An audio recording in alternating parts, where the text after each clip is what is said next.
अस्सलाम वालेकुम जी। आज की रेसिपी में दो ख़ास बातें हैं। एक तो ये कि मैं इसमें कोई बेसन और चने का आटा या अंडा वगैरह नहीं शामिल कर रही। उसके बावजूद कोफ्ते बहुत आला बनेंगे इंशाल्लाह। और दूसरी जो अहम बात है इसमें कि ये आम कोफ्ते नहीं हैं, या ये ख़ास कोफ्ते हैं। और ख़ास इस तरह से हैं कि इनको हम शिकम पूरी कोफ्ते कहते हैं। इसमें एक स्टफिंग होगी और वो इतनी मज़ेदार होगी कि आप प्लेन कोफ्ता भूल जाएंगे।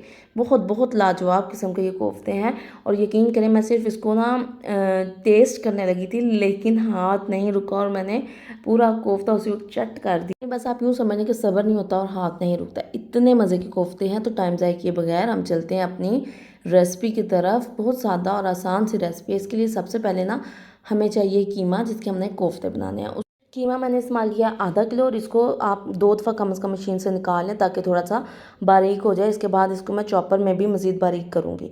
अच्छा, कीमा जो है सिंपल और आसान सा तरीका है। सबसे पहले ना चॉपर में हमने थोड़ा सा धनिया डंडियों समेत 1 टेबलस्पून पुदीना, थोड़े से जवे लहसुन के 10-12, और उसके बाद एक छोटा सा टुकड़ा अदरक और एक छोटे साइज़ का प्याज। ठीक है, इन सब चीज़ों को हमने चॉपर में चॉप कर लेना है। अच्छा, उसके बाद हमने साथ ही थोड़ा सा कीमा भी शामिल कर देना ताकि बहुत अच्छी तरह से एक स्मूथ सा पेस्ट टाइप कीमा हो जाए। अच्छा, ये सब हो गया। उसके बाद हमने इसको निकाल लिया और बाकी जो हमारे पास कीमा मौजूद है उसको भी हमने कर लेना है अच्छे से चॉप। और यहाँ मैं आपको बता दूं कि हमने इसमें फ़ैट भी शामिल करना है। मैं जो है ना इसमें चर्बी ही इस्तेमाल करने जा रही हूँ, यानी चर्बी को जो है अच्छी तरह से मेल्ट करके फ्रीज़ कर लेती हूँ मैं। जो उसका हिस्सा मेल्ट नहीं होता उसको वेस्ट कर देते हैं, और जो मेल्ट हो जाता है उसको उसके बाद फ्रीज़ कर देते हैं। वो बहुत बेहतरीन किस्म का आपके पास एक ऐसा फ़ैट कंटेंट होता है जो आप किसी भी सीख कबाब में, कोफ्तों में, इन चीज़ों में इस्तेमाल कर सकते हैं और बहुत अच्छा रहता है। तो मैंने तकरीबन आधा किलो कोफ्ते हैं, मतलब आधा किलो कीमा है, उसमें मैंने 50 से 60 ग्राम जो है ना ये चर्बी जो है इसको यूज़ किया है ये। और उसके बाद हमने इसको कीमे को अच्छी तरह से चॉप करके निकाल लिया। अब हमने इसमें शामिल कर दिया अच्छी सी मिकदार में नमक, यानी जितना आपको पसंद है नमक शामिल कर देना। उसके बाद हमने इसमें शामिल कर देनी है मिर्च। उसके बाद इसमें हम शामिल कर दें, इसमें 1 टीस्पून भर के सुरख मिर्च चलेगी, 1 टीस्पून भर के कुटी हुई लाल मिर्च चलेगी, और 1 टीस्पून भुना और कुटा हुआ धनिया। अगर आप चाहें तो पाउडर फॉर्म में धनिया इस्तेमाल कर लें, अगर आपको कुटा हुआ नहीं पसंद। भुना और कुटा ज़ीरा 1 टीस्पून चला गया, और 1 टीस्पून चला गया गरम मसाला। अब इसको जो है ना हमने अच्छी तरह से इस आमेज़े को जो है पंचिंग करनी है, और यही वो सीक्रेट होता है जिससे आपके कोफ्ते या सीख कबाब अच्छी तरह से बाइंड होते हैं। अच्छा, यहाँ अब एक और अहम काम मैं करने जा रही हूँ। मैं इसमें शामिल करने जा रही हूँ दही। अब आप ये ना कहिएगा उफ दही शामिल कर दिया, तबाही फेर दी, ऐसा कुछ भी नहीं है। देखें, चीज़ को मॉइस्चर की ज़रूरत होती है। हमारे कोफ्ते हार्ड क्यों होते हैं? जब हम उनको बहुत ड्राई रखते हैं। यही वजह है कि मैं चने या बेसन इस्तेमाल करी। हाँ, अगर बाज़ औक़ात कोफ्ते किसी वजह से एक्स्ट्रा कीमा नरम हो जाता है तो आप ये चीज़ें ज़रूर इस्तेमाल करें, मैं भी करती हूँ, लेकिन फ़िलहाल ज़रूरत नहीं है मुझे। तो मैंने इसमें दही शामिल किया। दही तकरीबन मैंने 1/4 कप इसमें आराम से इस्तेमाल कर लेना है। इस दही के बाद इसको अच्छे से गूंद के साइड पर रख देना है। अब हम आ जाते हैं इसके अंदर जो फिलिंग होगी। उसमें मैंने थोड़ा सा पुदीना लिया है, थोड़ी सी धनिया की डंडियाँ ज़्यादा इस्तेमाल करनी है, पत्ते कम, छोटा सा टुकड़ा अदरक का, लेकिन अदरक की मिकदार आपने बहुत कम नहीं रखनी, अपनी पसंद से थोड़ा सा कम ज़्यादा कर लें, और 7 सब्ज़ मिर्चें। इनको जो अच्छी तरह से चॉप करके एक साइड पे कर लेना है। अब रह गया प्याज। प्याज जो है ना उसको हमने अलहदा चॉप करना है। उसकी वजह यह है कि अब जैसे मुझे स्टफिंग करने में देर हो गई तो प्याज छोड़ देता है पानी, और जब ये गीला मिक्सचर आप अमेज़ा जो है ना चॉप किया, और जब आप कोफ्ते में भरते हैं तो कोफ्ता फट जाएगा, क्रैक आ जाएगा।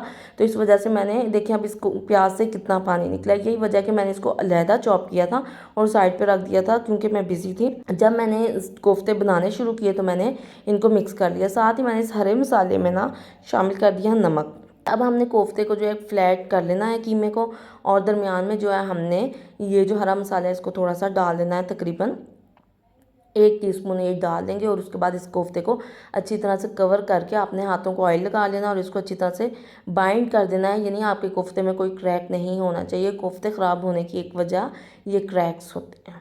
ठीक है। अच्छा जी, कोफ्ते जो हैं आपके अच्छी तरह जुड़ गए। इनका साइज़ थोड़ा सा नॉर्मल कोफ्तों से बड़ा होगा क्योंकि हमने इसके अंदर स्टफिंग की है। कोफ्ते हो गए तैयार। अब हम आ जाते हैं यहाँ इनको कुक करने की तरफ, यानी हमने ये मसाला कैसे तैयार करना है और कैसे हमारे कोफ्ते बगैर क्रैक्स के बेहतरीन किस्म के बन सकते हैं, ये मैं आपको आगे चलकर बताती हूँ।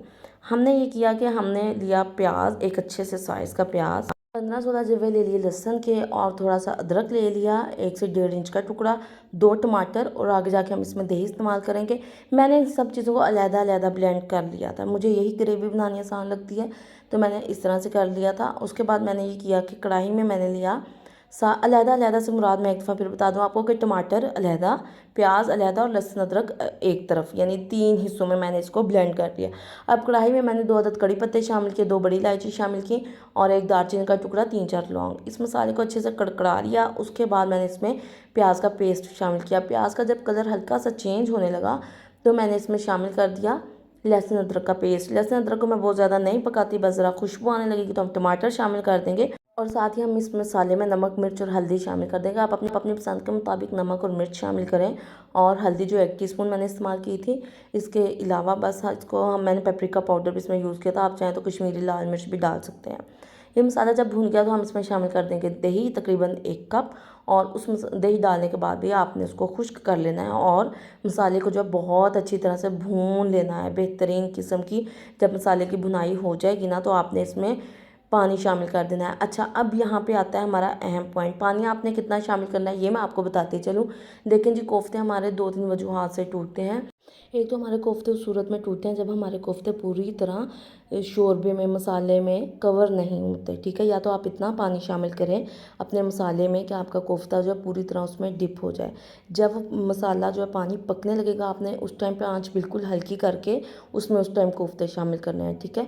और उस कोफ्ते जो है वो कवर होने चाहिए। अगर आपके कोफ्ते कवर नहीं हो रहे पूरे, उसका ऊपर का हिस्सा थोड़ा सा कच्चा नज़र आ रहा है, तो आपने ये करना है कि चंद सेकंड्स के बाद, यानी 30 से 40 सेकंड के बाद आपने कोफ्तों को बगैर चम्मच लाए ज़रा हैंडल से पकड़ के ना बर्तन को, कढ़ाई को, कोफ्तों को हरकत दिला देनी है, यानी नीचे वाले कोफ्ते ऊपर हो जाएं और शफल हो जाएं, यानी उनकी पोजीशन चेंज हो जाए। उससे ये होगा कि जो नीचे वाले हैं वो 30 से 40 सेकंड में कुछ पक गए, जो ऊपर वाले हैं वो भी पक जाएंगे।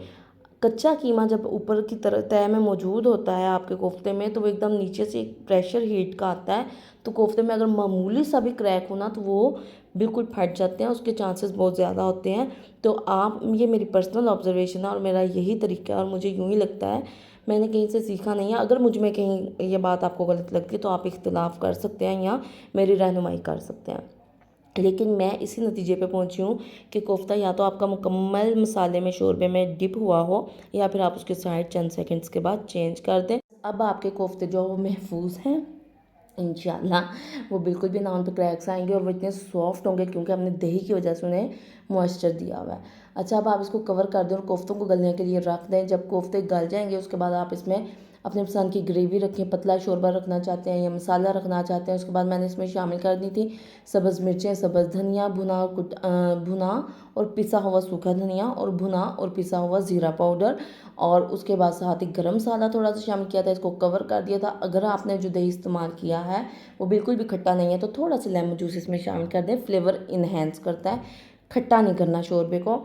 अच्छा, उसके बाद बस हमारे बेहतरीन किस्म के जो कोफ्ते थे ये तैयार थे, और यकीन करें ये शिकमपुरी कोफ्ते इतने मज़े के बने थे कि इसको टेस्ट करने की बजाय मैंने पूरा कोफ्ता ही ख़त्म कर दिया 1 मिनट में। इतना मज़े का था कि हाथ ही नहीं रुकता।